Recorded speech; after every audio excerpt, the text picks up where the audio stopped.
क्या पढ़ रहे थे, एलिवेशन इन बॉइलिंग पॉइंट। तो आज स्ट्रेंथ कम है, पढ़ने बैठ गए क्या सभी मेंस के लिए, जो लोग नहीं आए वो?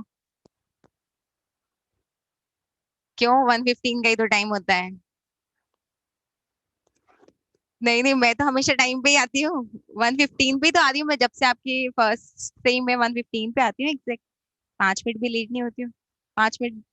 अच्छा हाँ, फिर वहाँ बाहर लेट लग जाता है, फिर 5 मिनट्स लेट आई है। आ रही बस समझ में। हाँ हाँ, ये सब मैं वापस एक्सप्लेन कर देती हूँ। हेडिंग डालेंगे एलिवेशन, अरे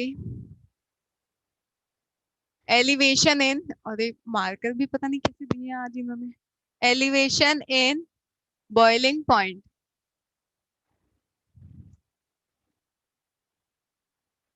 ठीक है।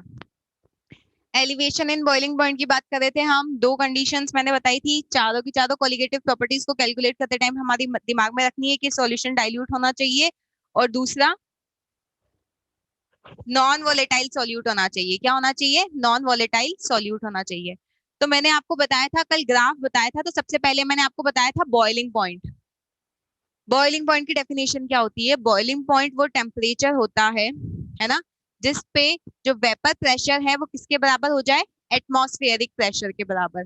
ठीक है, ये डेफिनेशन कैसे आई थी वो भी मैंने एक्सप्लेन किया था कि वेपर्स बन रही हैं।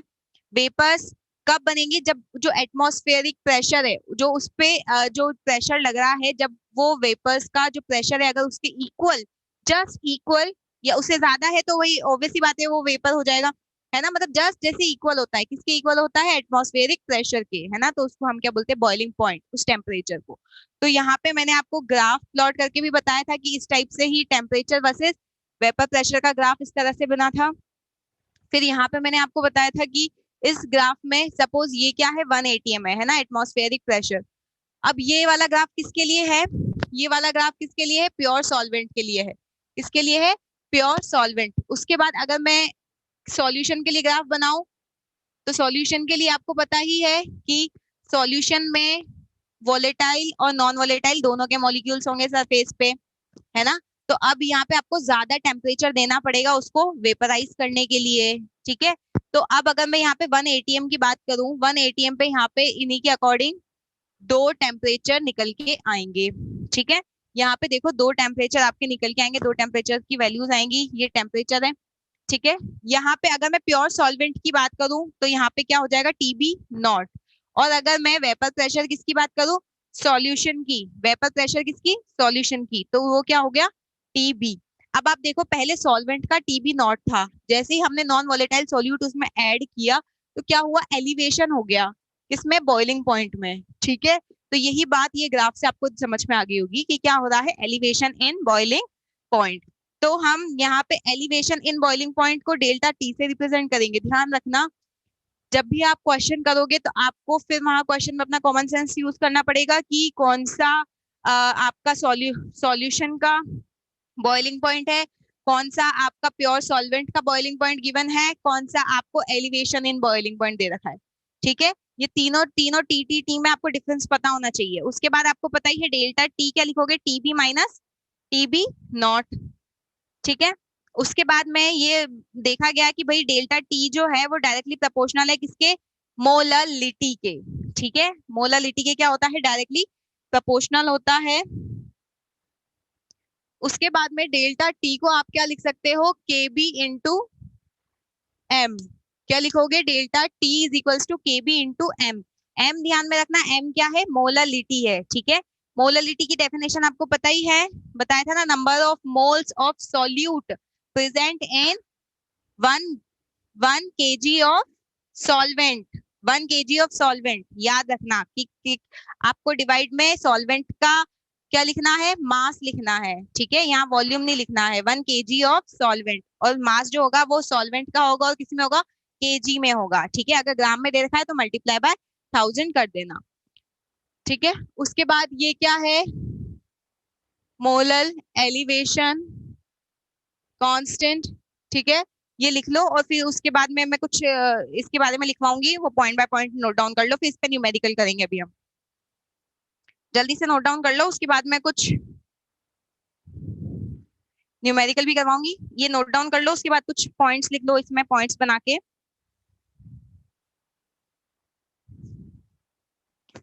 फर्स्ट पॉइंट लिखो इसमें, जल्दी से करो note down.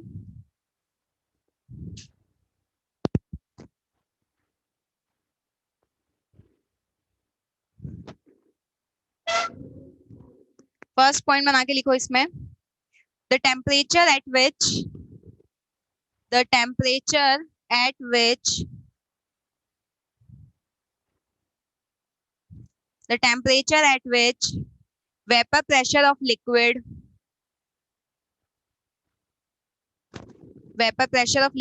is equal to atmospheric pressure is known as boiling point of that liquid. Want of factor आपका हट चुका है सिलेबस से, हम यहाँ पे नॉन इलेक्ट्रोलाइट की बात करेंगे, है ना। ध्यान से सुनो, यहाँ पे ये वाला जो केस लिया है इसमें आई की वैल्यू 1 होगी, हमेशा यहाँ पे एक आई भी आता है, हमेशा आई इंटू के बी इंटू एम, सारी की सारी जो भी आपके कौन सी कोलिगेटिव प्रॉपर्टीज हैं उसमें ये आई फैक्टर से भी मल्टीप्लाई करना होता है। कौन से केसेस के लिए? इलेक्ट्रोलाइट्स के लिए। किसके लिए? इलेक्ट्रोलाइट्स के लिए, ठीक है। यहाँ पे आई की वैल्यू 1 होती है, किसके लिए? नॉन इलेक्ट्रोलाइट के लिए। आई की वैल्यू नॉन इलेक्ट्रोलाइट के लिए 1 होती है, तो यहाँ पे आई की वैल्यू 1 करके लिखा है मैंने। यहाँ पे आपका वांट ऑफ फैक्टर हट चुका है ना, वांट ऑफ फैक्टर और एब्नॉर्मल मोलर मास हट चुके हैं, ये दो टॉपिक आपके जो जिनसे थोड़ा सा लेवल हो जाता है क्वेश्चन का, है ना, जिससे थोड़ा सा टफ क्वेश्चन हो जाता है, क्योंकि फिर वहां पे आपको आई की वैल्यू कैलकुलेट करनी पड़ती है, या फिर अल्फा गिवन होता है, आई गिवन होता है, फिर उस अकॉर्डिंग आपको देखना होता है एसोसिएशन हो रहा है कि डिसोसिएशन हो रहा है ना, उसके अकॉर्डिंग आपको कैलकुलेशन करनी होती है। पर ये हट चुका है तो इसके बारे में हम डिस्कस नहीं करेंगे। नॉन इलेक्ट्रोलाइट मतलब कि ग्लूकोज हो गया, है ना। क्वेश्चन में आपका जो सॉल्यूट वो ऐड करेगा ना सॉल्वेंट के अंदर, वो ग्लूकोज को ऐड कर देगा या यूरिया को ऐड कर देगा, ठीक है। इस टाइप का क्वेश्चन आएगा, ऐसा नहीं आएगा कि HCl को ऐड कर रहा है या NaOH को ऐड कर रहा है या एसिटिक एसिड को ऐड कर रहा है, ठीक है, क्योंकि वहां पे अदरवाइज ये आई वाला फैक्टर भी आएगा।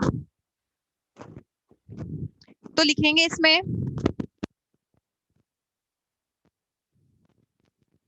यहाँ पे i K B into M for electrolyte, ठीक है। इसमें कहां तक लिखवा दिया था? Is known as boiling point of that liquid, लिख लिया यहाँ तक। नेक्स्ट पॉइंट बना के लिखो, vapour pressure of solution, vapour pressure of solution, boiling point की डेफिनेशन वापस से रिपीट करवाऊं? फर्स्ट पॉइंट बताया मैंने, the temperature at which, first point बता रही हूं अभी मैं, the temperature at which vapour pressure of liquid is equal to atmospheric pressure is known as boiling point of that liquid, of that liquid। अभी यहीं से स्टार्ट किया है, उसके बाद नेक्स्ट पॉइंट बना के लिखो, वेपर प्रेशर ऑफ सॉल्यूशन, थोड़ा सा स्पीड में रहना है ना, थोड़ा स्पीड में रहना, क्योंकि लिखवाऊंगी तो फिर अदरवाइज काफी टाइम लग जाएगा। सेकंड पॉइंट लिखवाया मैंने, vapour pressure of solution containing non volatile solute, containing non-volatile solute is less than solvent of solution, is less than solvent of solution। So boiling point of solution, so boiling point of solution containing non-volatile solute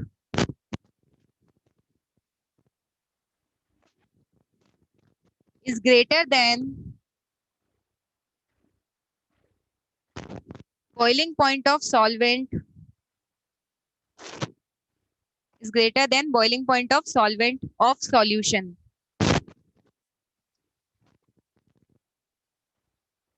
ठीक है। Next point बना के लिखो, on increasing amount of non volatile solute, on increasing amount of non-volatile solute in a solution. In a solution, vapor pressure of solution is decreases on increasing amount of non-volatile solute in a solution. Vapor pressure of solution decreases and and boiling point increases.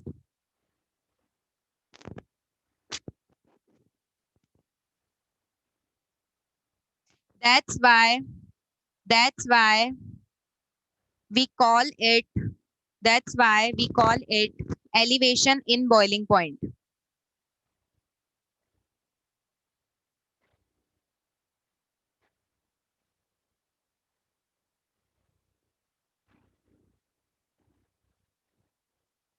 उसके बाद next point बना के लिखो केबी केबी depends on kb depends on solvent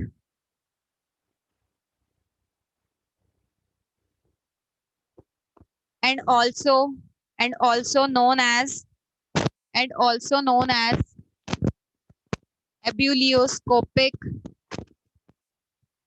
constant.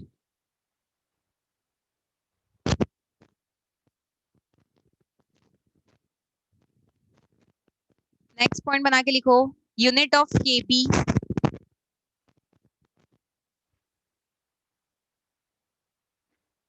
Noise कैसे disturbance कैसे voice क्यों नहीं आ रही आप माइक चेंज करवाऊं मैं माइक में डिस्टरबेंस हो रहा है ठीक है पॉइंट कौन सा वाला था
हेलो हेलो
अब आ रही है voice clear?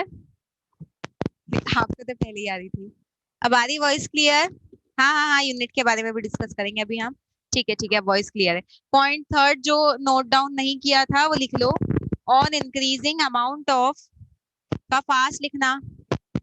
On increasing amount of non volatile solute in a solution, vapor pressure of solution decreases, vapor pressure of solution decreases and boiling point increases, and boiling point increases, hence if that's why we call it elevation in boiling point. ठीक है? Second point में greater than के बाद greater than boiling point of solvent, greater than boiling point of solvent of solution. ठीक है? Second point में greater than के बाद क्या है? Greater than boiling point of solvent of solution. ठीक है? सेकेंड पॉइंट पूरा रिपीट करना है। सेकेंड पॉइंट क्या बताया मैंने? पूरा वापस से रिपीट करवाऊंगी क्या मैं? बताओ। Vapour pressure of solution containing, अब थोड़ा फास्ट लिखो। Vapour pressure of solution containing non volatile solute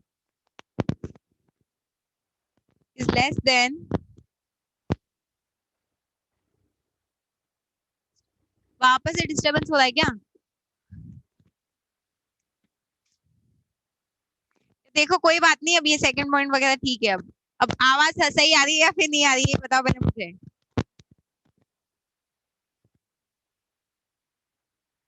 वापस से चेंजेस करवा के लेके आई हूँ मैं। Again mic disturbing. अच्छा, आवाज आ रही है नहीं आ रही? सही से ही बताओ पहले।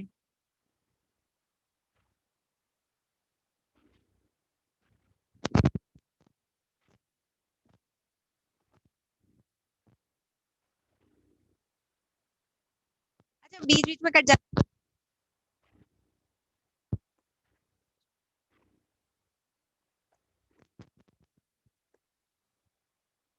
हाँ ठीक है, कोई बात नहीं। अभी अभी अगर नहीं आएगी तो फिर बता देना। चाहिए नेक्स्ट पॉइंट आ रही है आवाज तो। हाँ, डिस्टर्बेंस हो रहा है।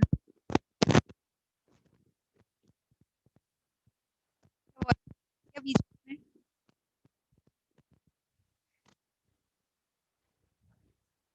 हाँ, बहुत बकवास आ रही है अभी। नहीं नहीं, अब आ गई, अब आ गई, अब आ गई वॉइस। ठीक है? नहीं नहीं नहीं, आप बंद करो उसको। ठीक है, अब आ रही है, अब आ रही वॉइस सही आ रही होगी अब तो। हाँ ठीक है, अब सही आ रही है। अब आ ही नहीं रही थी अभी। अरे बताओ, वॉइस आ रही है या नहीं आ रही है? क्लियर? सही आ रही है? ठीक है, चलो चलो, क्लियर हो गया। ठीक है, केबी की यूनिट बताओगे आप लोग?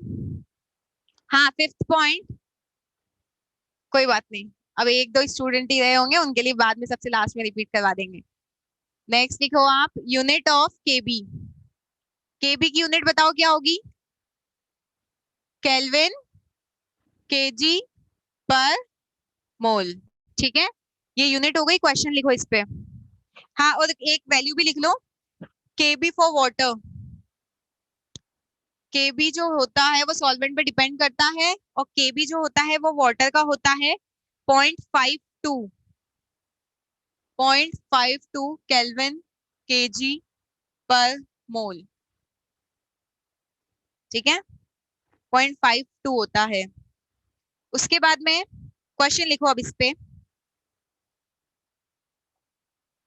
क्वेश्चन है कैलकुलेट, क्वेश्चन लिखो कैलकुलेट। हाँ, वॉइस इज परफेक्ट, ठीक है। क्वेश्चन लिखोगे calculate boiling point of solution question लिखवा रही हूँ, calculate boiling point of solution and elevation in boiling point if 90 gram of glucose dissolve in 200 gram of water, dissolve in 200 gram of water,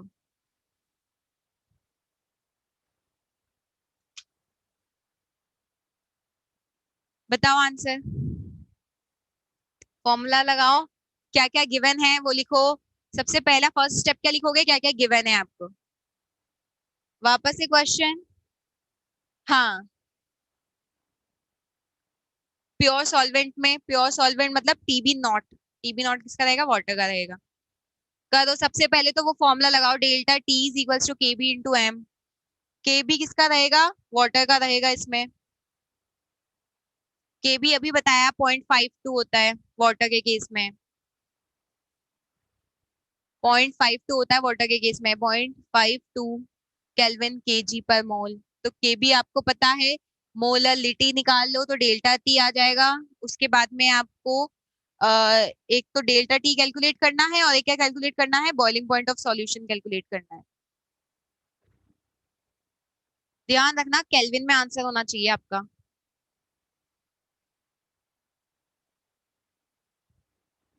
किसी का answer आया, हाँ answer आ गया है, विवश का आंसर आ गया है, आदिश का आंसर आ गया है, ठीक है। क्वेश्चन रिपीट करूं मैं वापस से, सुनो question, calculate boiling point of solution and elevation in boiling point if 90 gram of glucose if 90 gram of glucose dissolve in if 90 gram of glucose dissolve in 200 gram of water, 200 gram of water. ये तो सभी का answer आ जाना चाहिए, formula तो सब है ही सही आपके पास में। ये इसका आंसर कैसे नहीं आ रहा है आप लोगों का। केबी की वैल्यू तो बता ही दी है पहले ही, मैंने क्वेश्चन लिखवाने से पहले ही।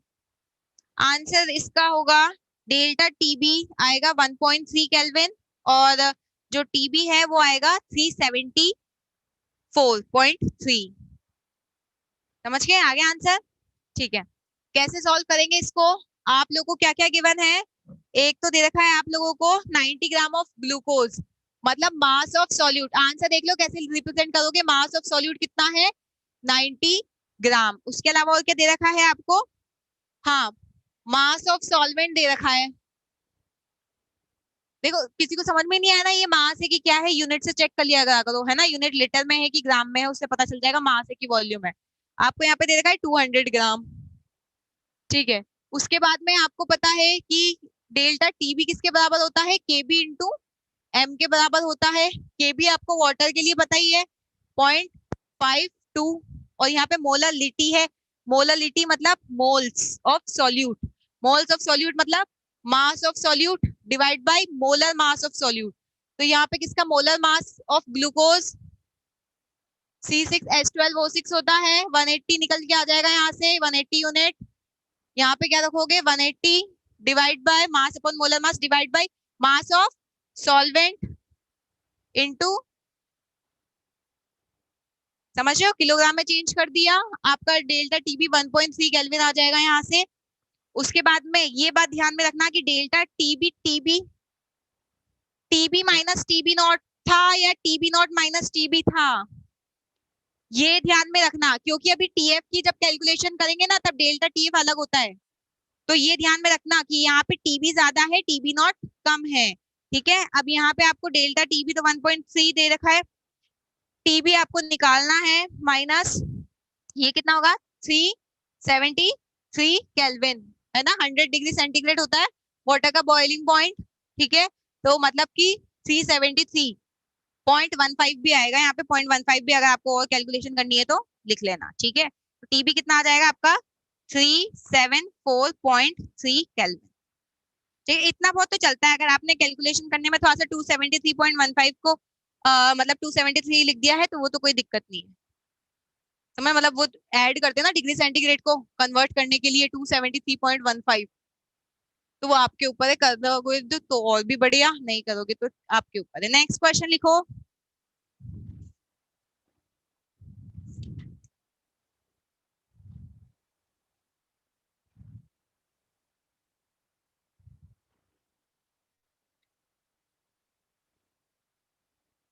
in a solution in a solution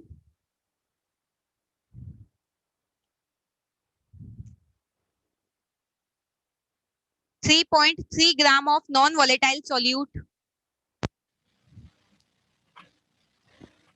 हाँ हाँ हाँ, ग्लूकोज का डायरेक्टली मॉलिक्यूलर वेट रख देना, कोई दिक्कत नहीं है। यहाँ पे लिख देना मॉलिक्यूलर मास ऑफ ग्लूकोज। ये जैसे जैसे मैंने यहाँ पे चीजें लिखी ना, वैसे आंसर में आपको भी लिख के आनी है कि ये तो जो गिवन है वो तो लिखना ही है, उसके बाद फॉर्मूला लिख के फिर इस तरह से सॉल्व करके आना है। क्वेश्चन बताई थी, in a solution 3.3 gram of 3.3 gram of non volatile solute of non-volatile solute is dissolved in 125 gram of 125 gram of benzene C6H6 benzene, bracket में लिख लो boiling point of pure benzene, boiling point of pure benzene is equals to 80 degree centigrade, is equals to 80 degree centigrade, full stop लगा के लिखो। boiling point of solution is boiling point of solution is 80.66 degree centigrade, boiling point of solution is 80.66 degree centigrade, full stop लगा के। if kb for benzene is 3.28 Kelvin kg per mole, Kelvin kg per mole, full stop लगा के। find molar mass of non volatile solute, find molar mass of non volatile solute, find molar mass of non volatile solute।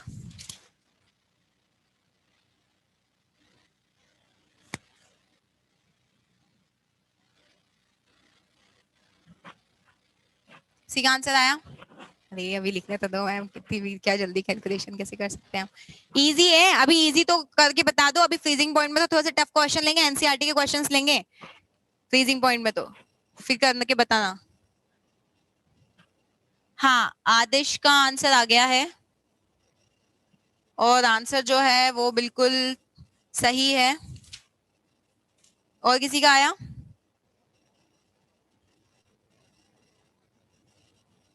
कहाँ 180 के आगे? Unit you.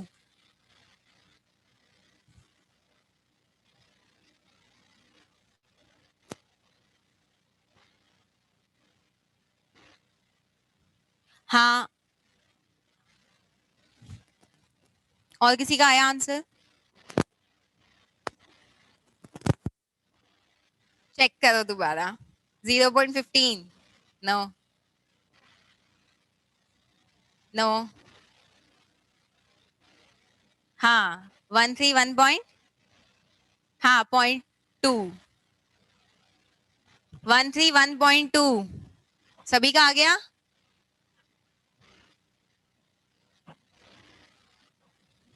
सभी का आ गया answer? देखो इतनी कैलकुलेशन तो करनी पड़ेगी एग्जाम में यार, अगर आप सोचो कि बिल्कुल भी कैलकुलेशन नहीं करनी पड़ेगी, ऐसे ही आंसर आ जाएगा, तो फिर ऐसे 4/2 तो देगा नहीं वो। आधी बात समझ में? केमिस्ट्री कैलकुलेशन, और इन्हीं पे क्वेश्चन आएंगे। मैं कह रही हूँ कॉलिगेटिव प्रॉपर्टी पे न्यूमेरिकल पक्का है, आना है। हाँ एग्जैक्टली, सिर्फ कैलकुलेशन ही है, और वो भी ठीक है अगर आप वहां तक भी रख के आ गए हो पूरा उसको बिठा के। हाफ मार्क ही कटेगा फाइनल आंसर नहीं निकाल के आए हो तो, ठीक है, पर यहाँ तक तो पूरा पहुंचाना है आपको। लिखेंगे इसमें क्या है, क्या बताया है? हाँ, सबसे पहले आपको क्या दे रखा है? मास दे रखा है, मास ऑफ सॉल्यूट। अभी तक नहीं आया? वेरी गुड, नहीं आया जिनका आंसर। हाँ 131.2। मास ऑफ सॉल्यूट कितना दे रखा है आपको? 3.3 ग्राम। ठीक है, dissolve in 125 gram of the mass of solvent दे रखा है आपको। ये ध्यान में रखना क्वेश्चन में, मास ऑफ सॉल्वेंट है कि सॉल्यूशन है। एक एक एक एक लाइन, एक एक एक वर्ड ध्यान से सुनना, पढ़ना उसका। ठीक है, क्या कितना है? Dissolve in 125 gram of benzene. ठीक है, उसके बाद मोलर मास कितना होगा? मोलर मास, मोलर मास किसका? सॉल्यूट का कितना, ये तो हमें निकालना ही है। ठीक है, उसके अलावा यहाँ पे क्या दे रखा है आपको?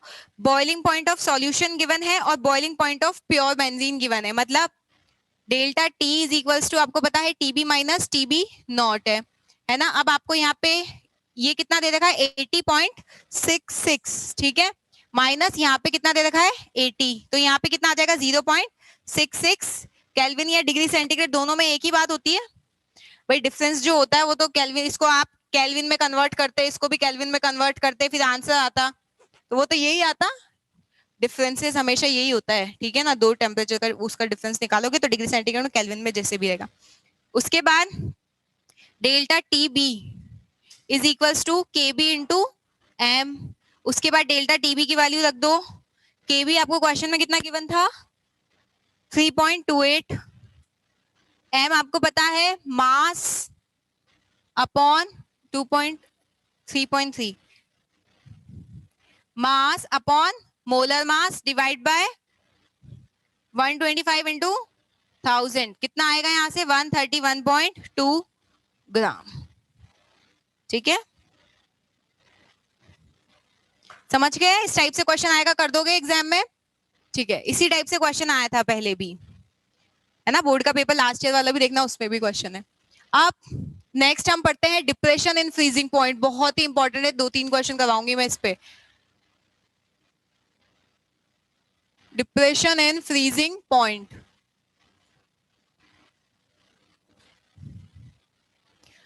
जैसे मैंने वहां पे आप लोगों को बताया था कि बॉइलिंग पॉइंट जो होता है उसकी डेफिनेशन क्या बताई थी कि वेपर प्रेशर एटमॉस्फेरिक प्रेशर के इक्वल हो जाता था, है ना।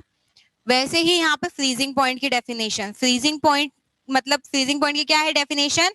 The temperature at which vapour pressure of liquid state become equal to the vapour pressure of state. ठीक है, ये किसकी डेफिनेशन होती है? फ्रीजिंग पॉइंट की डेफिनेशन है। तो ग्राफ से और ज्यादा समझ में आएगा, इसीलिए पहले ग्राफ से बता देती हूं मैं। उसके बाद की क्या लॉजिक लगा है इसके पीछे वो भी एक्सप्लेन कर दूंगी मैं।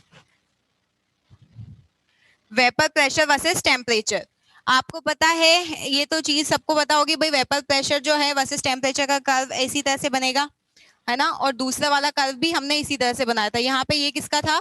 सॉल्वेंट का था, और यहाँ पे ये सॉल्यूशन का है। ठीक है, अब यहाँ पे जो डिफरेंस आएगा वो किसका आएगा? फ्रीजिंग पॉइंट का। तो अगर मैं सॉलिड स्टेट का बनाती हूँ कर्व, अगर मैं सॉलिड स्टेट का, समझ रहे हो, ये किसका है? सॉलिड स्टेट का अगर मैंने कर्व बनाया वेपर प्रेशर वर्सेस टेम्परेचर, तो ये बनेगा उसका कर्व। ठीक है, अब यहाँ पे क्वेश्चन डेफिनेशन क्या है फ्रीजिंग पॉइंट की? The temperature at which vapour pressure of liquid become equal to liquid state become equal to vapor pressure of solid state। तो यहाँ पे ये ऐसे इक्वल होगा, मतलब इस पॉइंट पे दोनों इक्वल होंगे, मानते हो? तो ये पॉइंट क्या होगा? फ्रीजिंग पॉइंट होगा। ये पॉइंट क्या होगा? फ्रीजिंग पॉइंट होगा।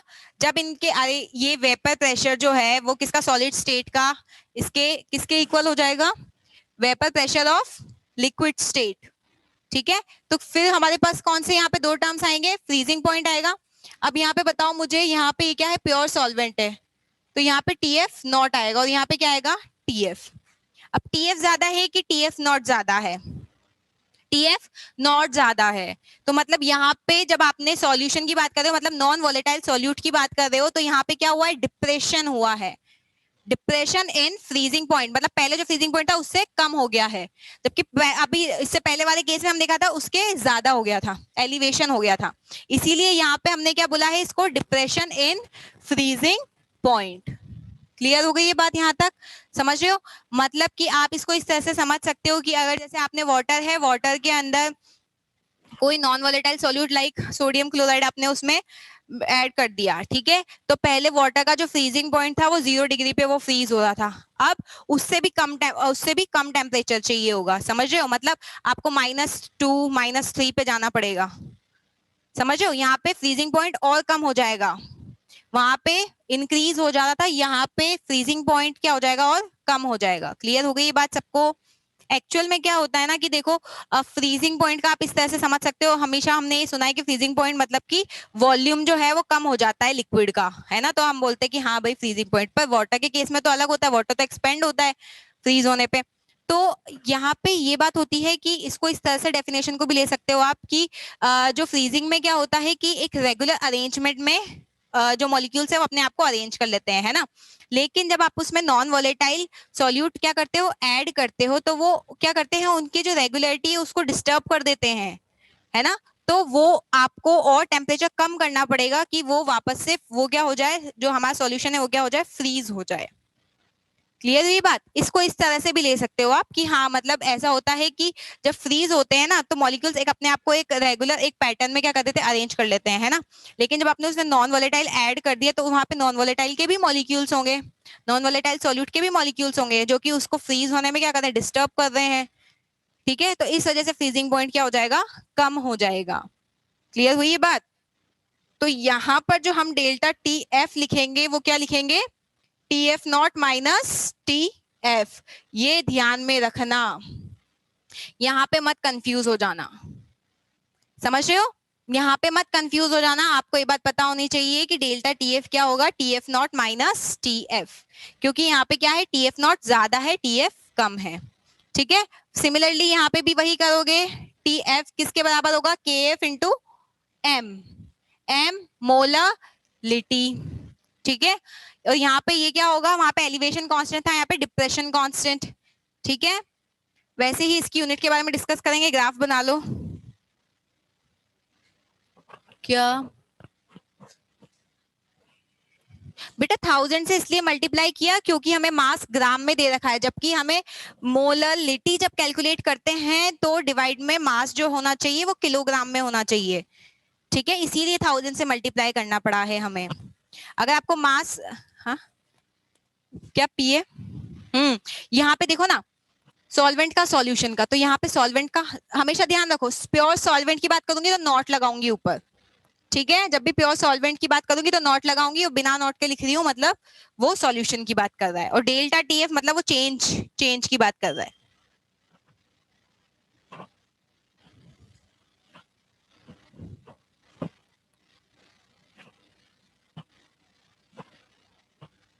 हाँ देखो आपको यहाँ पे ये डिग्री सेंटीग्रेड में, ठीक है, डिग्री सेंटीग्रेड में है आपका आंसर। अगर आपको यहाँ पे, आप मुझे एक बात बताओ, आपको इसको केल्विन में कन्वर्ट करना पड़ता, इसको केल्विन में कन्वर्ट करो, इसको भी केल्विन में कन्वर्ट करो, तो इसमें भी क्या करोगे आप, 273 प्लस 80.66 लिखते, -273 और -80 लिखना पड़ता। अगर ये तो होता केल्विन में, पहले केल्विन में कन्वर्ट करो ना उसको, फिर यहाँ माइनस से माइनस कर दोगे तो फाइनली इन दोनों का डिफरेंस ही तो बचेगा। आधी बात समझ में? तो ये किस में आ जाएगा, केल्विन में लिख दूं मैं, वो थोड़ी दिक्कत, समझे ये कैसे हुआ?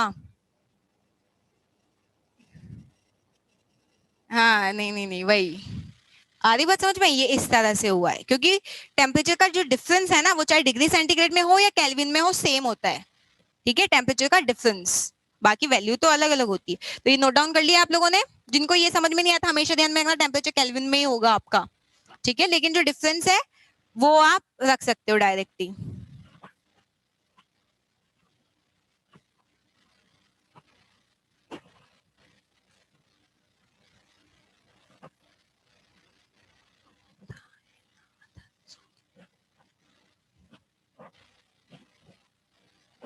देखो हमने यहाँ पे एक ही सॉलिड स्टेट ले ली है ना, ये भी इसी तरह से ही है, इसी तरह से ही है, ये कर्व भी ये इसी तरह से, ठीक है, एक ही सॉलिड स्टेट मान ली, कुछ ज्यादा कुछ खास दोनों में के उसमें डिफरेंस नहीं माना है कि हम उन दोनों की अलग अलग सॉलिड स्टेट का बनाएंगे।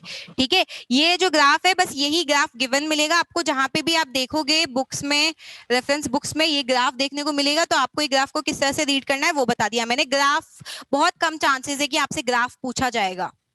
ठीक है, ग्राफ का बहुत कम चांसेस है कि ग्राफ आपसे पूछा जाएगा, ग्राफ का एक्सप्लेनेशन आपसे पूछा जाएगा, आपसे न्यूमेरिकल पूछा जाएगा, है ना, मोस्ट प्रोबेबली न्यूमेरिकल पूछा जाएगा, बहुत रेयर है कि अगर आपसे ग्राफ पूछ लिया जाए तो। ठीक है, लिखेंगे इसमें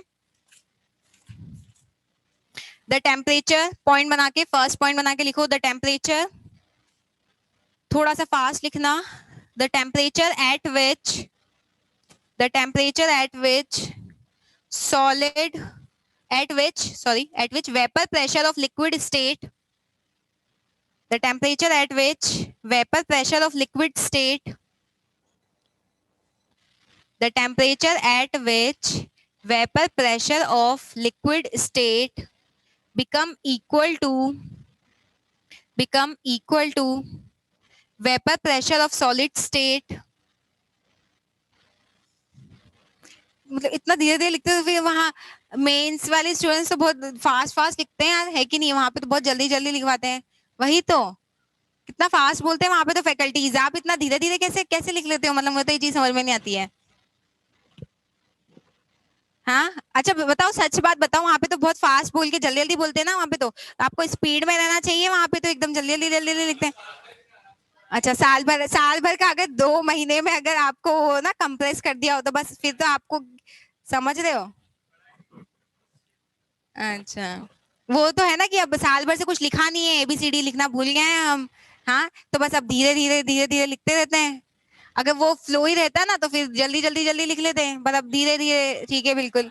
हाँ वही तो, स्क्रीनशॉट लिए, लिखा तो कुछ नहीं है, पेन का तो कोई कॉपी तो किसी ने बनाई नहीं होगी, बस ऐसे ठीक है। हाँ, स्क्रीनशॉट ले लेके बस, ठीक है। हाँ वही बस, चलो लिखो इसमें द टेम्परेचर एट विच, वापस बता रही हूँ, the temperature at which vapour pressure of liquid state become equal to vapour pressure of solid state called freezing point, on mixing, next point बना के लिखो, on mixing, थोड़ा सा फास्ट रहना, on mixing non volatile solute,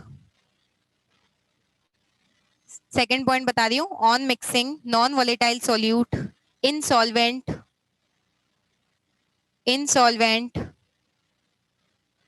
freezing point of solution decreases by some value,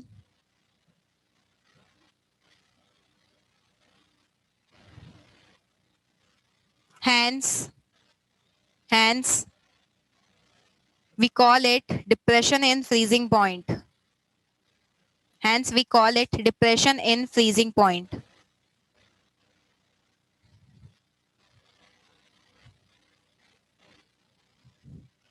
उसके बाद में ये लिख लिया, और ये डेल्टा टीएफ जिनको याद नहीं रहता है वो ऐसे एरो बना के लिख लेना, ये क्या है, डेल्टा टीएफ नॉट क्या है, freezing point of pure solvent. ठीक है, सॉल्वेंट भी लिख दोगे, कोई दिक्कत नहीं है। और ये क्या लिखोगे, टीएफ क्या है, फ्रीजिंग पॉइंट ऑफ सॉल्यूशन। अब यहाँ पे भी वही आयोटा वाला फैक्टर आता है, यहाँ पे आता है, सारी की सारी उसमें आता है आयोटा वाला फैक्टर। ठीक है, लेकिन हम क्या करते हैं, वो किसके लिए है, ये फॉर्मूला किसके लिए है, फॉर नॉन इलेक्ट्रोलाइट्स के लिए, आयोटा 1।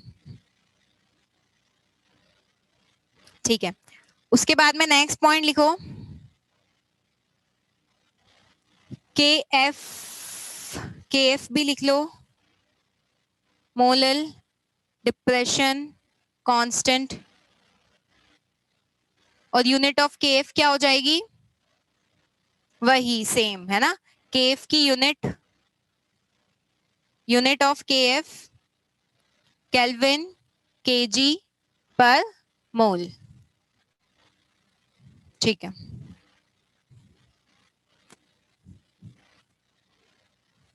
क्वेश्चन लिखेंगे अब इस पे।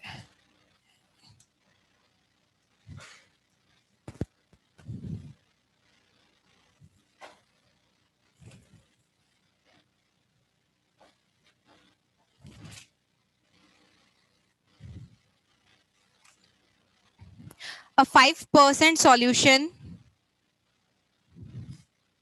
a 5% solution, क्वेश्चन लिखो, a 5% solution, ब्रैकेट में लिखो बाय मास या फिर बाय वेट, है ना, सेम ही है, of cane sugar in water, of cane sugar in water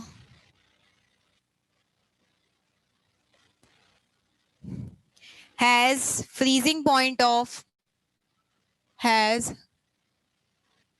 has freezing point of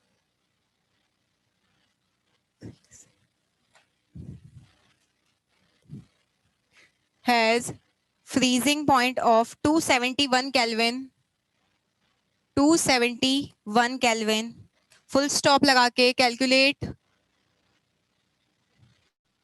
calculate freezing point of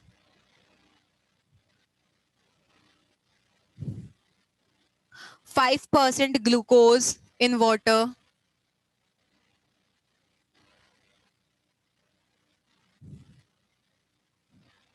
if freezing point of water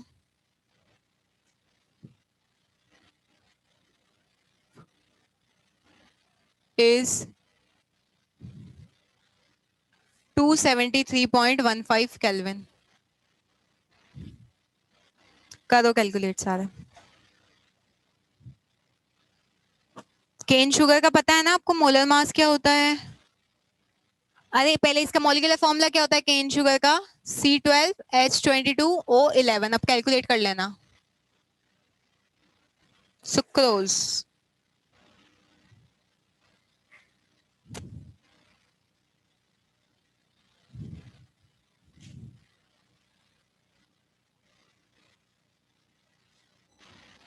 ध्यान से इस क्वेश्चन को सॉल्व करना। पहले ही एक बहुत बड़ी बात बता रही हूँ मैं, जहां पे आप फंसने वाले हो। पहला ये केन शुगर इन वाटर है, और दूसरा आपको क्या कैलकुलेट करना है? Glucose in water. ये दिमाग में रखना। तो फर्स्ट वाले से स्टार्ट करो, फर्स्ट वाली लाइन से स्टार्ट करो आप लोग। वहां से सबसे पहले डेल क्या कैलकुलेट करोगे? जैसे जैसे करते जाओ, पहले तो करो, कैलकुलेट करो, फिर देखते हैं। फर्स्ट वाले से केफ कैलकुलेट करो, और सेकंड वाले में केफ की वैल्यू, केफ तो कांस्टेंट होता है, केफ फॉर वाटर कांस्टेंट होगा। तो फर्स्ट वाले से केफ कैलकुलेट करो। किसका? वो मॉलिक्यूलर फॉर्मूला लिख रखा ना, उससे कैलकुलेट करो मोलर मास कितना होता है।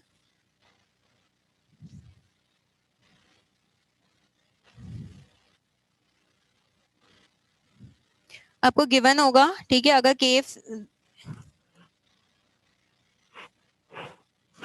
केफ कैलकुलेट करो, उसके बाद डेल्टा टीएफ कैलकुलेट करो।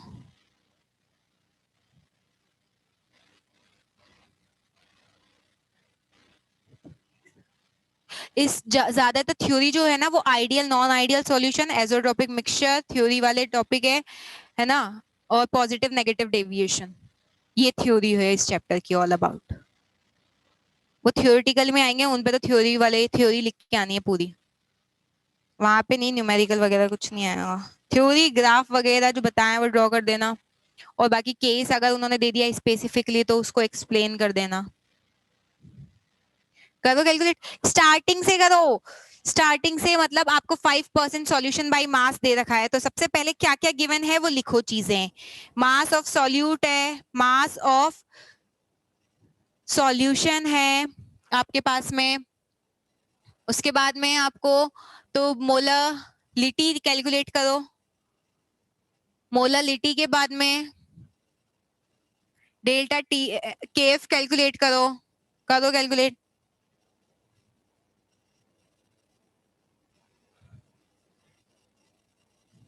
नहीं,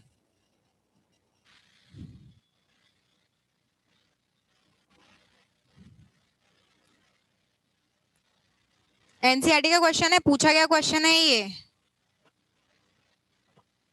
वाटर का आपको दे रखा है ना यहाँ पे, दोनों ही केसेस में आपको वाटर का, आपको पता ही है कि वाटर की ये लेके कैलकुलेशन करनी है आपको। आप उसे गलत ले लिया मैंने मार्कर। एक स्टूडेंट का भी आंसर आ जाएगा तो। हाँ हाँ हाँ, कृष्णा का हार्दिक का आंसर आ गया है, सही आंसर है।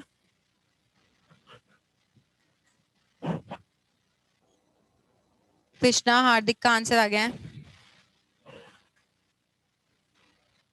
केएफ होगा आपका 14.726।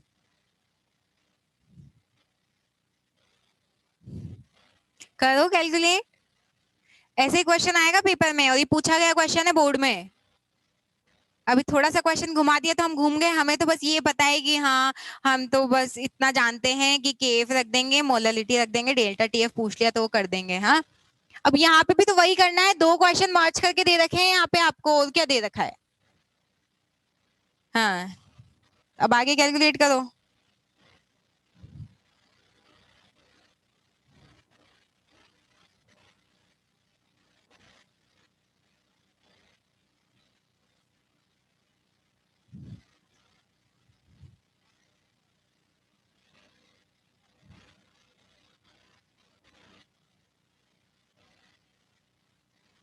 हाँ, विवश रेजो के का भी आ गया है आंसर।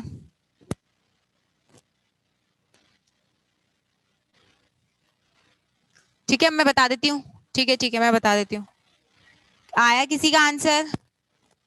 जो डर रहे हो बताने में, मैं बता देती हूँ, किसी का 269.06 आंसर आया क्या? आ गया आंसर? बाकी क्या कर रहे हो? आ गया आंसर? डेल्टा टी एफ, हाँ 4 पॉइंट समथिंग है। डेल्टा टीएफ निकालने के बाद तो कुछ रहा ही नहीं है, डेल्टा टीएफ निकालने के बाद तो आप आराम से फ्रीजिंग पॉइंट ऑफ ग्लूकोज बता दोगे। ठीक है, अब देखो देखो कैसे आया आंसर। सबसे पहले कैसे लिखेंगे आंसर देख लो। आपको यहाँ पे क्या दे रखा है, 5% सॉल्यूशन बाय मास, है ना। अब समझ में आया, वो जो फर्स्ट में बताई थी कंसंट्रेशन टर्म्स, वो इनडायरेक्टली यहाँ पे आ गया यूज, हो यहाँ पे हो रहा है। अगर वहां पे नहीं समझे होंगे तो फिर यहाँ पे भी नहीं समझ में आएगा कि कैसे हुआ है। इसीलिए मैंने वहां पे भी क्लियर करके बताया था कि 5% सॉल्यूशन बाय मास, मतलब आपको क्या दे रखा है, मास ऑफ सॉल्यूट दे रखा है, कितना दे रखा है, 5 ग्राम। उसके अलावा मास ऑफ सॉल्यूशन दे रखा है, कितना दे रखा है, 100 ग्राम। कुछ याद आ रहा हो तो मैंने बताया था, कंसंट्रेशन टर्म्स में ऊपर सॉल्यूट रहेगा, नीचे सॉल्यूशन रहेगा, बस मोलरिटी के केस में अलग हो गया था। ठीक है, तो यहाँ पे ये दो तो हो गए। उसके बाद में यहाँ पे क्या दे रखा है, अब हमें क्या कैलकुलेट करना होगा, मोलर मास भी कैलकुलेट कर लेते हैं। मोलर मास ऑफ सॉल्यूट कितना होगा, 12 into 12 plus 22 into 1 plus 11 into 16, कितना होगा, 342 यूनिट बोल दो, है ना, या ग्राम बोल दो, दोनों में। अब उसके बाद में मोलर मास आ गया। अब आपको क्या कैलकुलेट करना है, आपको पता है delta T F is equals to K F into M. आप मुझे एक बात बताओ, अगर आपको यहां से यहां तक कैलकुलेशन करनी है, ठीक है, 5% ग्लूकोज इन वाटर है ना, और आपको यहाँ पे तो आपको केफ तो गिवन ही नहीं है ना, केफ तो गिवन ही नहीं है आपको। तो आपको ये दिमाग यहाँ से लगाना है कि यार केफ तो हमें गिवन नहीं है, फर्स्ट वाला जो हमें डेटा दे रखा है उससे हम क्या कैलकुलेट कर सकते हैं। उससे हम देखो, डेल्टा टीएफ तो आपके पास आ जाएगा, डेल्टा टीएफ 271 है ना, किसका, freezing point of cane sugar in water दे रखा है, और आपको पता है कि वाटर का फ्रीजिंग पॉइंट इतना होता है, तो डेल्टा टीएफ तो यहाँ से आ जाएगा, मोलरिटी भी यहाँ से आ जाएगी, केएफ हम यहाँ से कैलकुलेट कर लेते हैं, और केएफ की वैल्यू दूसरे वाली इक्वेशन में हम क्या कर देंगे, पुट कर देंगे। ठीक है, तो अब हम कैसे करेंगे इसको कैलकुलेट,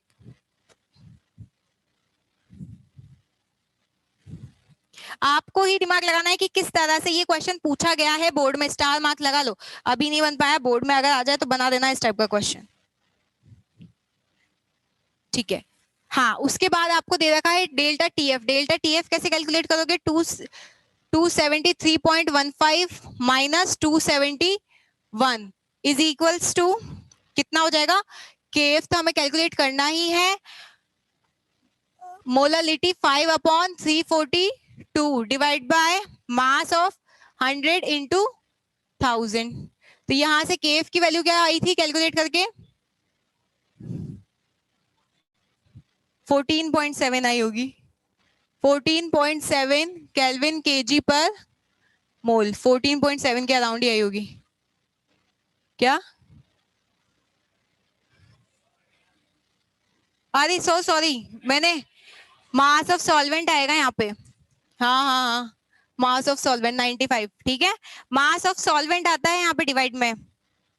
ठीक है ठीक है ठीक है ना, यहाँ से अब आ जाएगा केएफ। और उसके बाद में क्या करना है हमें, केएफ की वैल्यू आ गई है, उसके बाद में आपको ये पता है कि वापस से इसमें delta T F is equals to K F into M, किसके लिए, सेकंड वाले के लिए। सेकंड वाले में आपको पता है, वापस से सेकंड वाले के लिए सारी चीजें लिखना, वापस से सेकंड वाले के लिए सारी चीजें लिखना कि यहाँ पे क्या गिवन है आपको।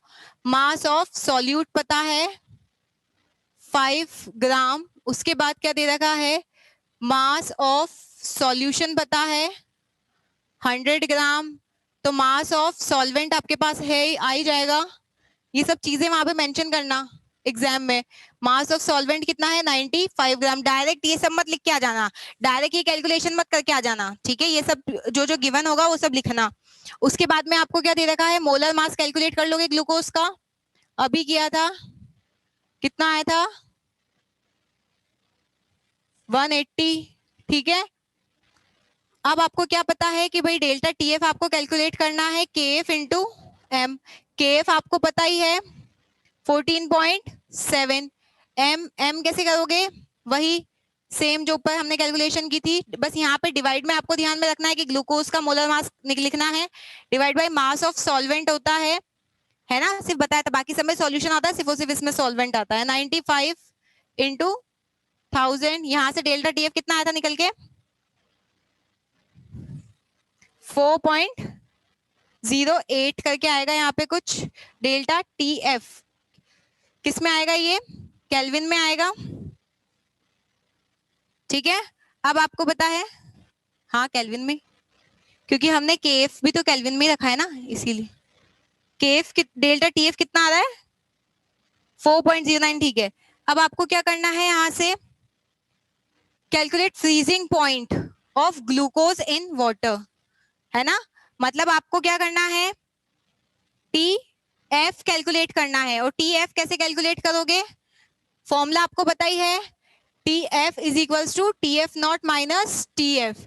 तो टी एफ कितना हो जाएगा, T F not minus delta T F. तो टी एफ नॉट कितना है, 273.15 माइनस 4.08, कितना आएगा आंसर, 269.68 केल्विन। यही है क्या, क्या केएफ की वैल्यू कितनी आ रही है,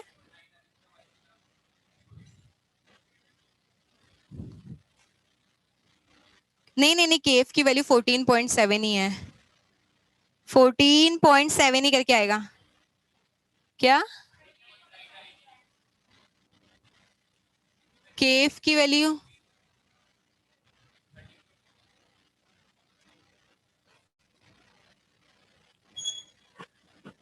नहीं नहीं नहीं, के एफ की जो वैल्यू है वो आएगी आपके 14 पॉइंट, यही आनी चाहिए।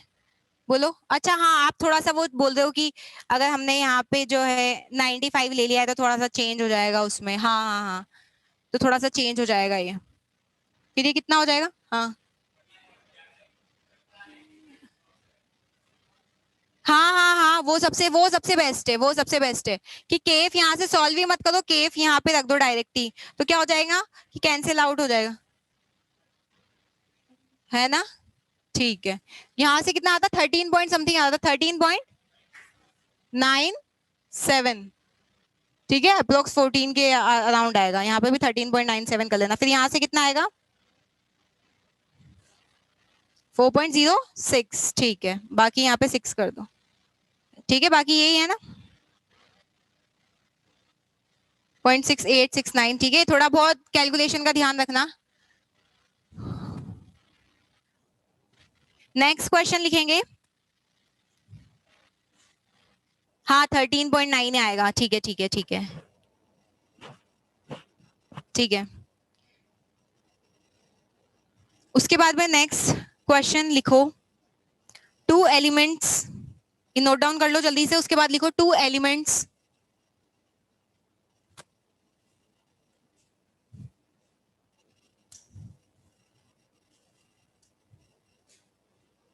To two elements A and B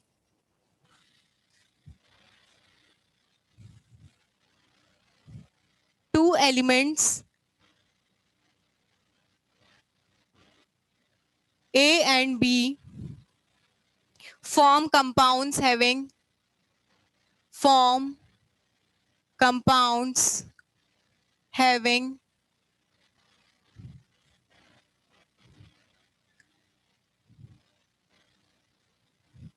molecular formula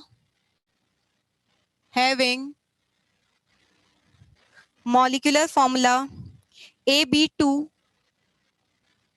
and AB4 when dissolved in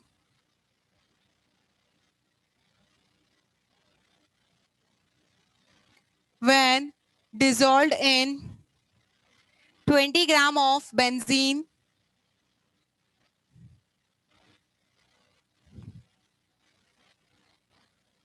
1 kg of AB2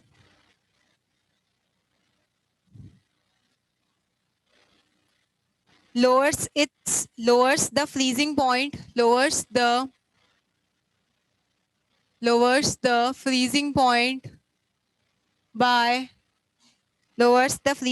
by 2.3 Kelvin, whereas 1 gram of, यहाँ पे मैंने 1 kg of AB2, 1 kg हटाओ 1 ग्राम लिखो, 1 kg हटाओ 1 ग्राम लिखो, ऊपर भी 1 ग्राम लिखो, नीचे भी 1 ग्राम of AB4 lowers it by 1.3 Kelvin. The molar depression constant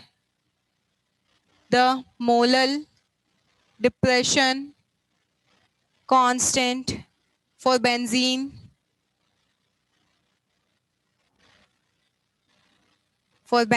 is 5.1 Kelvin kg per mole. Calculate atomic mass of A and B.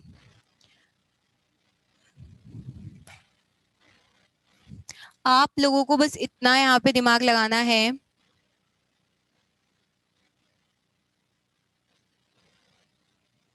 कि मोलर मास कैलकुलेट कर लो। मोलर मास ऑफ किसका? AB2 का और AB4 का। ये कैलकुलेट करके पहले answer बता दो, उसके बाद आगे कैसे प्रोसीड करना है वो मैं बताऊंगी। सबसे पहले मोलर मास कैलकुलेट कर लो।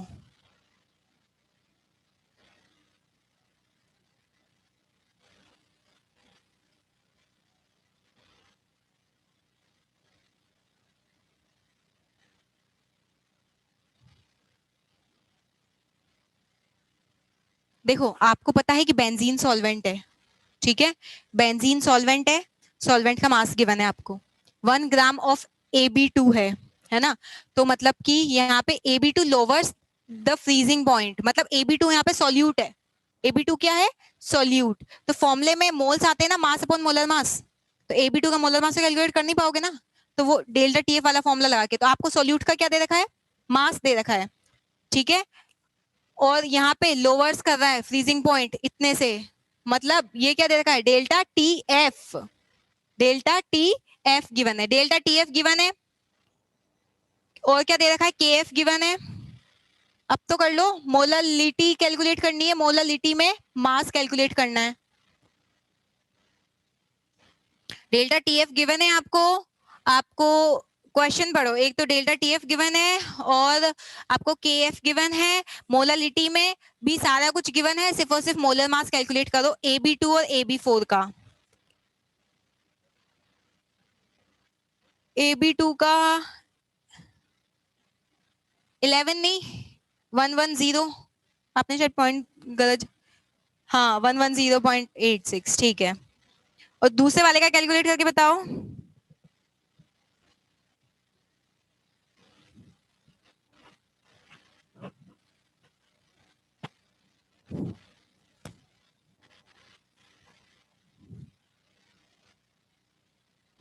और देखो अगर हम वॉलेटाइल की बात करेंगे तो फिर वॉलेटाइल के भी प्रेशर आएगा उसमें, समझ रहे हो।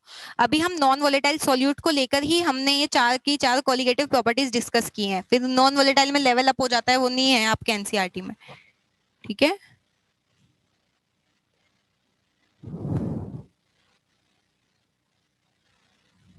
वाह वाह, 11.08, डेसिमल गलत जगह लगा रहे हैं आप, 110.8 होना चाहिए, चेक करो।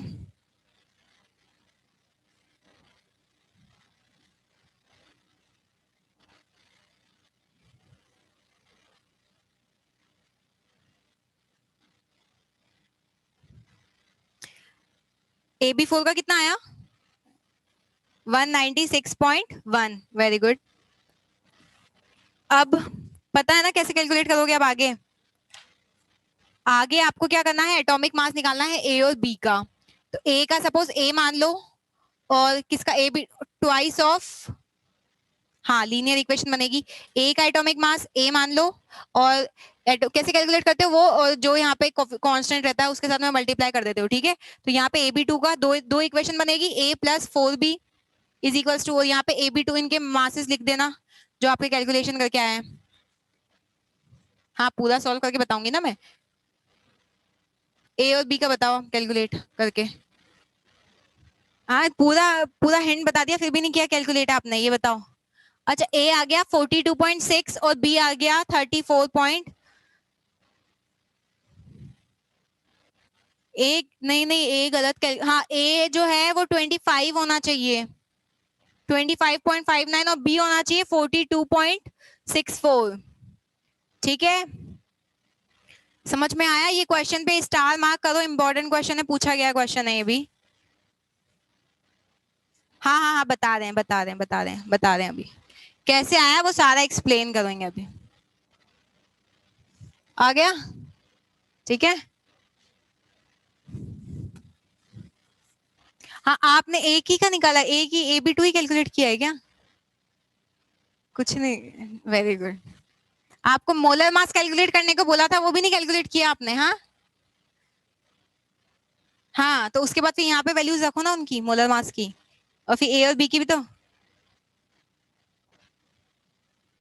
समझ रहे हो? तो फिर आपके कैसे आया था आंसर ए और बी का? अच्छा मोलर मास आ गया था, ठीक है ठीक है ठीक है, कोई बात नहीं। ये लीनियर इक्वेशन बनेगी, कैसे किया है इसको कैलकुलेट, ध्यान से सुनो। क्वेश्चन क्या दे रखा है पहले उसको पढ़ेंगे। टू एलिमेंट्स है ए और बी, फॉर्म कंपाउंड्स, कंपाउंड्स हैं जिनके मॉलिक्यूलर फॉर्मूला है AB2 और AB4।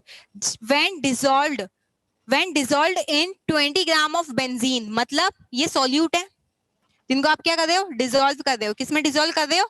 20 ग्राम ऑफ बेंजीन में डिसॉल्व कर रहे हो। 1 ग्राम ऑफ AB2, मतलब आपको क्या दे दिया यहाँ पे, लिख लो, मास ऑफ सॉल्यूट गिवन है 1 ग्राम ऑफ AB2, ठीक है।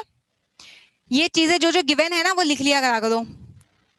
अब किसी स्टूडेंट को ये डाउट नहीं होना चाहिए भाई AB2 और AB4 को हम बेंजीन में मिक्स कर रहे हैं, ठीक है, अलग अलग, AB2 अलग से मिक्स कर रहे हैं, AB4 अलग से मिक्स कर रहे हैं, किसके अंदर, बेंजीन के अंदर। तो AB2 सॉल्यूट है और सॉल्वेंट क्या हो गया, बेंजीन।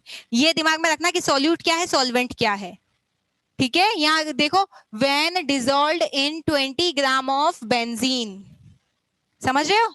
तो मतलब बेंजीन क्या है, सॉल्वेंट है। मास ऑफ सॉल्यूट आ गया आपके पास में, मोलर मास तो आपको कैलकुलेट करना ही है, ठीक है। मोलर मास तो आप सपोज इसका यहाँ पे इस तरह से रिप्रेजेंट कर देना, m ऑफ AB2। और उसके अलावा आपको क्या गिवन है, मास ऑफ सॉल्वेंट गिवन है when dissolve in 20 gram of benzene, ठीक है। डेल्टा TF कितना गिवन है, वो बोल रहा है lowers the freezing point by 2.3 kelvin. Lowers मतलब डेल्टा TF की बात कर रहा है, ध्यान रखना ये चीज है ना, lowers the freezing point by 2.3 kelvin. बस अब इसमें क्या करोगे, सेम आप यहाँ पे भी लिख लो, इस फर्स्ट वाले केस के लिए कर दोगे, delta TF is equals to KF into M, delta T F आपको गिवन है 2.3, के एफ आपको दे रखा है 5.1, एम कैसे कैलकुलेट करोगे, मास डिवाइड बाय मोलर मास, ठीक है, मास ऑफ सॉल्वेंट इनटू 1000, ग्राम में है इसलिए 1000 कर दिया। अब बताओ मास ऑफ Ab2 कितना आया था यहाँ से, 110 आया था ना, ये आया था ना 110.11,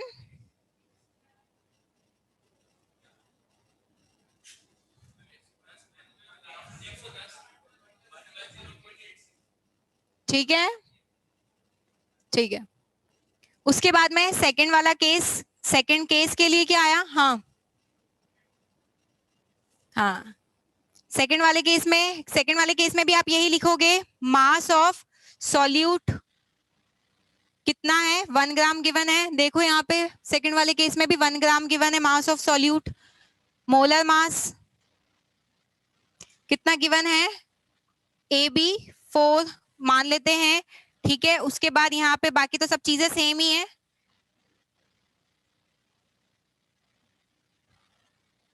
और डेल्टा TF कितना है यहाँ पे 1.3 केल्विन, ये ध्यान में रखना है, यहाँ पे डेल्टा TF चेंज है, ठीक है।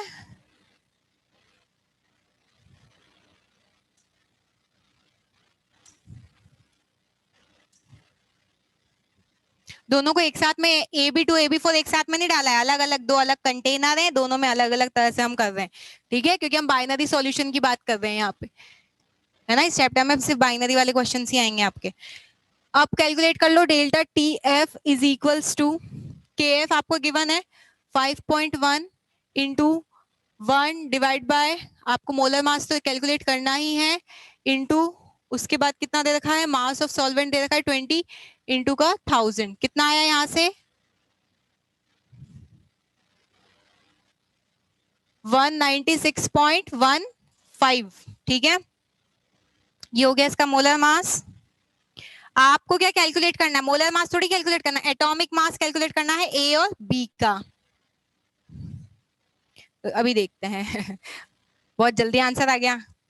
तो अब आपको पता है मोलर मास कैसे कैलकुलेट करते हो, मोलर मास लिखोगे प्लस जो कांस्टेंट है उससे मल्टीप्लाई करके दूसरा वाला जो भी है एलिमेंट वो लिखोगे, तो आपको पता ही है किसके लिए, सबसे पहले एम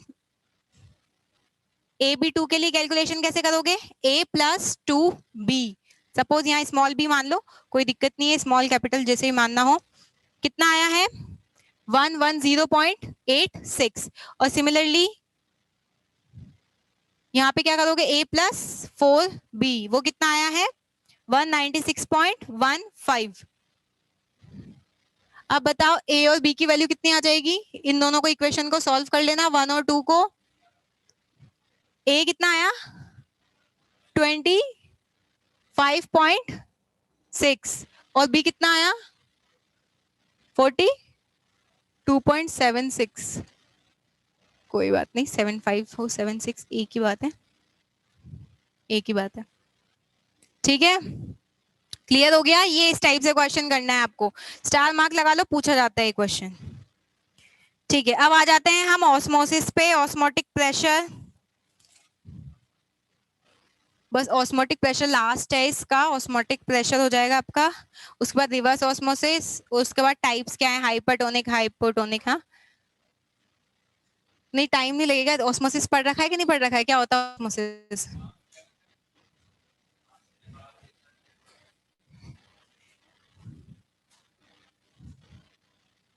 सॉल्यूशन में है, तो फिर मेंस का पेपर दोगे तो फिर वहां पे क्या लिखोगे, मेंस के पेपर में क्या लिख के आओगे फिर, किस पे, अच्छा आप क्वेश्चन छोड़ के आओगे तो फिर, ठीक है ध्यान से सुनो। अब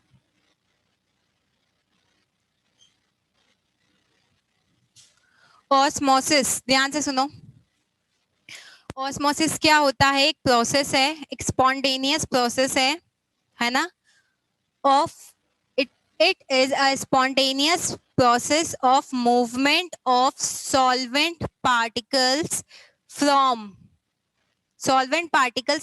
their solvent के high concentration to lower concentration.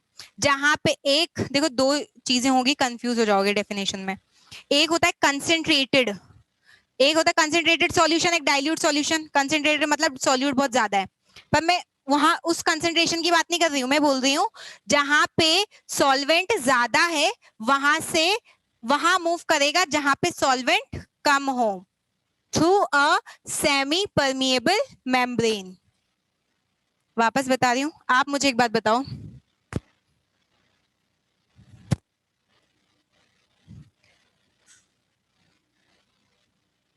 ये कंसेंट्रेटेड है, ये क्या है, कंसेंट्रेटेड है। कंसेंट्रेटेड है मतलब मुझे बताओ इसमें सॉल्वेंट ज्यादा होगा कि कम होगा? कम होगा। इसमें क्या होगा, सॉल्वेंट कम होगा। इसमें क्या होगा, ये कम कंसेंट्रेटेड है मतलब इसके रिस्पेक्ट में यहाँ पे क्या होगा, सॉल्वेंट। अभी मत लिखना, अभी तो बस मैं एक्सप्लेन कर दी। सॉल्वेंट क्या होगा यहाँ पे, ज्यादा। कम कंसेंट्रेटेड मतलब डाइल्यूट है ना, तो मतलब सॉल्वेंट यहाँ पे ज्यादा होगा। अब डेफिनेशन ऑस्मोसिस की ये कहती है। अब आपका एक क्वेश्चन कि मैम सॉल्यूट के पार्टिकल क्यों नहीं मूव करेंगे सेमी परमिएबल मेम्ब्रेन से, सॉल्वेंट के तो करवा दिए आपने, तो क्या सिर्फ सॉल्वेंट ही आएगा डेफिनेशन में? हाँ, सॉल्यूट के पार्टिकल्स लार्ज साइज के होते हैं, जिस वजह से वो ये सेमी परमिएबल मेम्ब्रेन, ये क्या है, एक सेमी परमिएबल मेम्ब्रेन जो है, इससे क्या होते हैं, पास नहीं हो पाएंगे। ठीक है, बहुत ही पोरस होती है ये मेम्ब्रेन, जिसमें जो काफी स्मॉल, इसमें क्या होते हैं, पोर्स होते हैं, जिससे सॉल्यूट के पार्टिकल्स तो पास नहीं हो पाएंगे, लेकिन सॉल्वेंट के इजीली पास हो जाएंगे। तो मैंने क्या बताया, movement of solvent from solvent जहां पे ज्यादा होगा वहां से, जहां कहां मूव करेगा, जहां पे ज्यादा होगा वहां से कम वाले की तरफ। मतलब आप बोल सकते हो कि less concentrated solution to high concentrated solution. Confusion तो नहीं हुआ किसी को? अभी तो आप बोल रहे हो कि हाई कंसेंट्रेशन से low concentration, high concentration of solvent to low concentration of solvent, मतलब सॉल्यूशन, समझो, जहां पे हाई कंसेंट्रेशन ऑफ सॉल्वेंट होगा वहां से लो कंसेंट्रेशन ऑफ सॉल्वेंट जहां पे है वहां पे मूव करेगा। या फिर या फिर या फिर लो कंसेंट्रेटेड सॉल्यूशन, कंसेंट्रेटेड मतलब कि सॉल्यूट, हमने कंसेंट्रेटेड वर्ड सॉल्यूट को वो देके रखा है। आपको कंसेंट्रेटेड वर्ड कोई बोल दे कि यार ये सॉल्यूशन है, काफी कंसेंट्रेटेड है, मतलब आपके दिमाग में सबसे पहले क्लिक करता है कि यार सॉल्यूट बहुत ज्यादा है। कंसेंट्रेटेड है, लो कंसेंट्रेटेड है, हाई कंसेंट्रेटेड है, मतलब अच्छा सॉल्यूट को लेके। लेकिन यहाँ पे दो डेफिनेशन है, दोनों में कहीं पे भी कोई सी भी पढ़ो तो कंफ्यूज नहीं होना है आपको। क्लियर हो गई ये बात, है ना? मैंने ये बोला जहां पे सॉल्वेंट ज्यादा होगा वो ज्यादा से कम वाले की तरफ मूव करेगा, मतलब कि वो कहां से कहां, जो लो कंसेंट्रेटेड से हाई कंसेंट्रेटेड की तरफ मूव करेगा। कौन? सॉल्वेंट। किसके through? Through a semi permeable membrane. इस प्रोसेस को क्या बोलते हैं? ऑस्मोसिस। क्या बोलते हैं इस प्रोसेस को? ऑस्मोसिस। क्लियर हो गई बात? ठीक है, लिख लेंगे इसमें। अभी डायग्राम मत बनाओ, अभी लिखो सिर्फ। उसके बाद एक और चीज है, अब आपका क्वेश्चन ये होना चाहिए कि ठीक है मैम, क्या ये मेक की, अदरवाइज सॉल्वेंट के पार्टिकल यहां से भी यहां जाएंगे, यहां से भी यहां जाएंगे, वो समझो। सॉल्वेंट के पार्टिकल भाई सेमी परमिएबल मेम्ब्रेन आपने बीच में लगा दी, इसका मतलब ये थोड़ी है कि एक ही साइड से सॉल्वेंट के पार्टिकल मूव करें, नहीं, सॉल्वेंट वाले इधर से भी इधर जा सकते हैं, इधर से भी इधर जा सकते हैं, लेकिन जो नेट मूवमेंट होगा, समझ रहे हो, जो नेट मूवमेंट होगा वो इस डायरेक्शन में होगा। नेट मूवमेंट देखा जाता है ऑस्मोसिस में। ठीक है, एक टाइम ऐसा आ जाएगा जब इनमें क्या हो जाएगा, इक्विलिब्रियम सेट हो जाएगा। ठीक है, इक्विलिब्रियम सेट हो जाएगा, मतलब दोनों साइड में ही जैसे ही सॉल्वेंट का कंसेंट्रेशन दोनों साइड में इक्वल हो गया तो इक्विलिब्रियम। अब वो ना तो इधर मूव कर रहे हैं ना उधर मूव कर रहे हैं। ठीक है, लिखेंगे इसमें, डेफिनेशन लिख लो। प्योर सॉल्वेंट, मैंने आपको यहाँ पे सॉल्यूशन की बात बोली है, यहाँ पे क्या है, यहाँ पे सॉल्यूशन 1 फील्ड है, यहाँ पे सॉल्यूशन 2 फील्ड है, और सॉल्वेंट के पार्टिकल्स ही मूव कर रहे हैं, समझ रहे? सॉल्यूट भी है इसमें, तो सॉल्यूशन लिखा ना मैंने, मतलब इसमें सॉल्यूट भी है, पर सॉल्यूट के पार्टिकल पास ही नहीं हो पा रहे ना, क्योंकि सॉल्यूट, क्योंकि ये सेमी परमिएबल मेम्ब्रेन है, ये पास ही नहीं होने दे रहा सॉल्यूट के पार्टिकल्स को, समझ रहे हो? अरे क्योंकि पोर्स अगर स्मॉल होंगे, आप उसमें से बड़ा वाला मॉलिक्यूल कैसे निकाल सकते हो, ये बताओ, समझे? लिखो इसमें, ऑस्मोसिस हेडिंग डालो, उसमें लिखोगे, अभी डायग्राम मैं दोबारा बनवा दूंगी, ऑस्मोसिस हेडिंग डालो, इसमें लिखोगे spontaneous spontaneous net flow of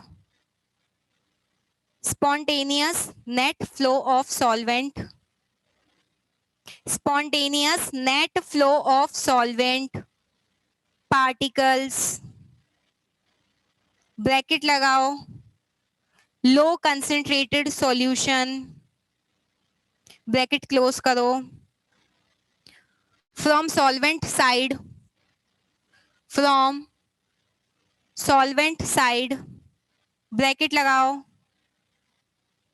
low concentration solution, low concentration solution, bracket close करो,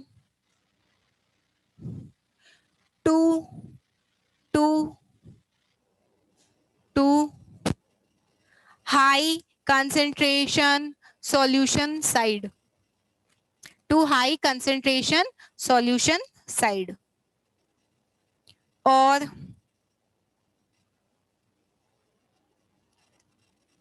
करके लिख लो spontaneous net flow of solvent, और करके लिखो spontaneous net flow of solvent particles, particles from solvent side, from solvent side to solution side, from solvent side to solution side is known as osmosis through a semi-permeable membrane, through a semi-permeable membrane. ये diagram बनाना ताकि confusion ना होगा, osmosis, ठीक है।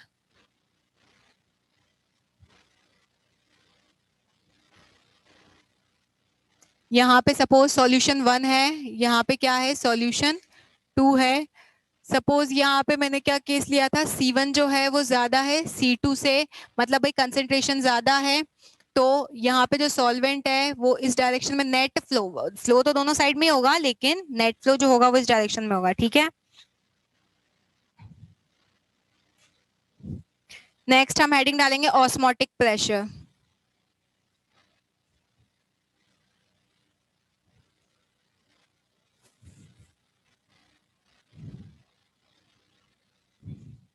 हाँ दोनों में से जो भी, हाँ दोनों, हाँ वो दोनों सेम ही है वो, ठीक है।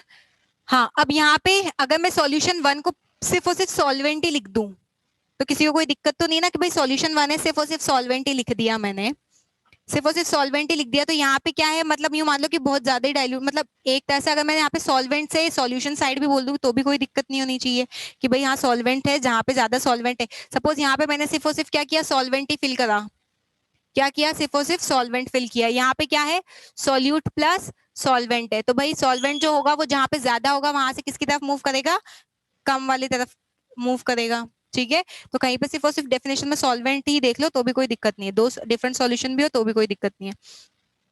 इसके लिए ऑस्मोटिक प्रेशर कैलकुलेट करने के लिए हमने क्या किया, एक एक्सपेरिमेंट किया। उस एक्सपेरिमेंट में क्या किया, ये सेमी परमिएबल मेम्ब्रेन से हमने एक बैग बना लिया, ठीक है। ये बैग बना लिया, इसको हमने क्या किया कि सॉल्यूशन के अंदर डिप करके रख रखा है, कहीं पे सॉल्वेंट भी दे दे तो भी कोई दिक्कत नहीं होनी चाहिए। अब अगर यहाँ पे क्या बोलते हैं, यहाँ पे जो सॉल्यूशन है वो आपका कैसा है, कंसेंट्रेटेड है, या फिर आप इसको बोल दो यहाँ पे ये C1 है, यहाँ पे ये C2 है।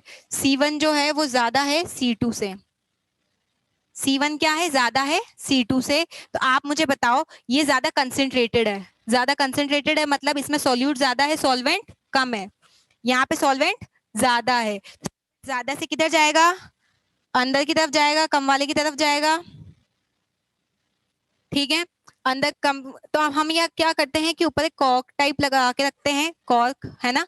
तो ये यहाँ पे, अच्छा मुझे एक बात बताओ, जैसे जैसे सॉल्यूशंस में फिल होता जाएगा ये क्या होगा, ये ऊपर उठेगा, ठीक है। प्रेशर के कारण ये क्या होगा, इसमें ऊपर उठेगा। तो बस वही हमने कैलकुलेट किया है कि वो प्रेशर जिससे ये उठना बंद कर दे, समझ रहे हो, ऑस्मोसिस स्टॉप हो जाए, ऑस्मोसिस स्टॉप हो जाए, है ना, वो प्रेशर जैसे आपने यहाँ पे अप्लाई किया, कितना यहाँ पे ये भी कुछ प्रेशर अप्लाई कर रहा है, इसको ये ऊपर उठा रहा है, आप वो प्रेशर अप्लाई करो जिससे ये ऑस्मोसिस रुक जाए, ठीक है। हाँ, तो उस टाइम पे जो वो जो प्रेशर होता है उसको क्या बोलते हैं, ऑस्मोटिक प्रेशर, जिसको हम पाई से रिप्रेजेंट करेंगे। इस पे भी न्यूमेरिकल बनते हैं, बहुत इंपॉर्टेंट है। पाई जो होता है वो होता है CRT। पाई क्या होता है, CRT। पाई क्या है यहाँ पे, ऑस्मोटिक प्रेशर है। हाँ, कंसेंट्रेशन और मोलरिटी सेम ही वर्ड है। कंसेंट्रेशन C भी N/V होता है और मोलरिटी भी N/V ही होता है, कोई डिफरेंस थोड़ी है, ठीक है। ये क्या है, पाई किससे रिप्रेजेंट करोगे, ऑस्मोटिक प्रेशर से। R जो है वो क्या है, गैस कांस्टेंट है, 8.314 जूल पर केल्विन पर मोल, या फिर 0.0821 लीटर एटमॉस्फेयर पर केल्विन पर मोल, ठीक है। टी क्या है यहाँ पे, टेम्परेचर किस रखोगे, केल्विन में रखोगे। सी यहाँ पे क्या है, कंसेंट्रेशन है। कंसेंट्रेशन मतलब सी पता होना चाहिए, N/V होता है। कंसेंट्रेशन क्या होता है, N/V। अभी तक हम मोलरिटी करते आ रहे थे, यहाँ पे फॉर्मूले में ऑस्मोटिक प्रेशर वाले में मोलरिटी, समझ गए ना। वहां यहाँ डिफरेंसेस क्लियर होने चाहिए। और यहाँ पे भी पाई इक्वल्स टू ICRT आता है, ठीक है। तो ये किसके लिए हो गया, फॉर नॉन इलेक्ट्रोलाइट के लिए हो गया, जिसमें आयोटा की वैल्यू 1 है, ठीक है। ये नोट डाउन करो, उसके बाद फिर कुछ लिखवाऊंगी थ्योरी, वो लिख लेना।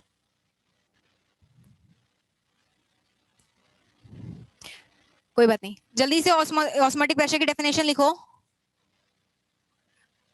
ऑस्मोटिक प्रेशर की डेफिनेशन लिखो, extra pressure applied, extra pressure applied on the side of, extra pressure applied on the side of high concentration solution, on the side of high concentration solution to stop the osmosis, to stop the osmosis is known as osmotic pressure। osmotic pressure की definition भी पूछ ले तो आपको पता होना चाहिए। आप मुझे बताओ प्रेशर किस साइड लगाया, अप्लाई किया है मैंने, जहां पे कंसेंट्रेशन ज्यादा था, कंसेंट्रेटेड जहां पे सॉल्यूशन था वहां पे, ठीक है। ऑस्मोसिस को स्टॉप करने के लिए जितना प्रेशर लगाऊंगी, मतलब उतना ही नीचे से भी ऊपर लग रहा होगा, उतना ही ऊपर से नीचे लगा दूंगी। तो वो नीचे से ऊपर वाला हम कैलकुलेट नहीं कर पा रहे हैं, ऊपर से नीचे कितना लगाएंगे वो हम कैलकुलेट कर लेंगे। तो पाई इक्वल्स टू CRT हो जाएगा इसका आंसर। क्वेश्चन लिखो इस पे, जल्दी से क्वेश्चन लिख लो।